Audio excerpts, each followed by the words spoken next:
Central parliamentary board decision ತಗೊಳ್ಳುವಂತ ನಾವು ಯಾರು ನಮ್ಮ ಯಡಿಯೂರಪ್ಪರು ಮಾತ್ರ ಯಾವ ನ್ಯೂಸ್ ಅಲ್ಲಿ ಓದ್ಲಿಲ್ಲ, ಯಾವ ನ್ಯೂಸ್ ಪೇಪರ್ ಯಡಿಯೂರಪ್ಪರು ಆ ಭಾಗದ ಜನರನ್ನ ಸರ್ ಅದು ಬರ್ಬೇಕಲ್ಲ, ಮೀಡಿಯಾದಲ್ಲಿ ಬರ್ಬೇಕಲ್ಲ.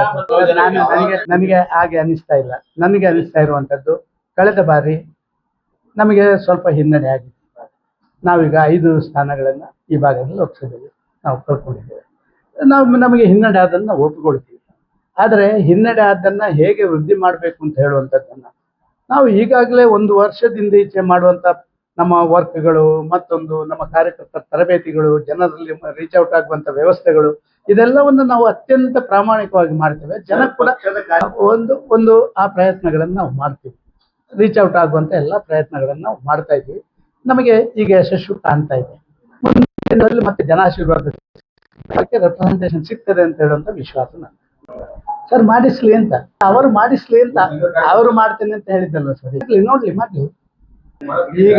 ಈಗ ಇಷ್ಟು 1925ರಿಂದ ಇಲ್ಲಿವರೆಗೆ ಯಾರೆಲ್ಲ ಈಗ ಹೇಳ್ತಾರೆ ಅವರ ಹಿರಿಯರಿಂದಲೂ ಎಲ್ಲ ಮಾಡ್ಲಿಕ್ಕೆ ಆಗ್ಲಿಲ್ಲ. ಈಗ ಇವರು ಈ ಸಣ್ಣವರು ಮೊನ್ನೆ ರಂಗ ಪ್ರವೇಶ ಮಾಡಿ ನಾನು ಎಲ್ಲಾ ಚೆಂಡೆಪಟ್ಟಿಗೆ ಹಾರಾಟ ಮಾಡ್ತೇನೆ ಅಂತ ಹೇಳಿದ್ರೆ ಅದರಲ್ಲಿ ಅರ್ಥ ಇಲ್ಲ. ಅದನ್ನು ರಂಗದವರು ಹಿರಿಯರು ಹೇಳ್ಬೇಕು. I am BJP.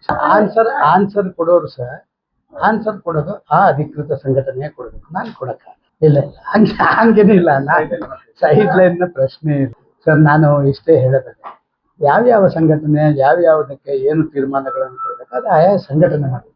ನಾನು ಇವತ್ತು ಸ್ವಯಂ ಸೇವಕ ಹೌದು, ಆದ್ರೆ ನಾನು ಇವತ್ತು ಭಾರತೀಯ ಜನತಾ ಪಾರ್ಟಿ.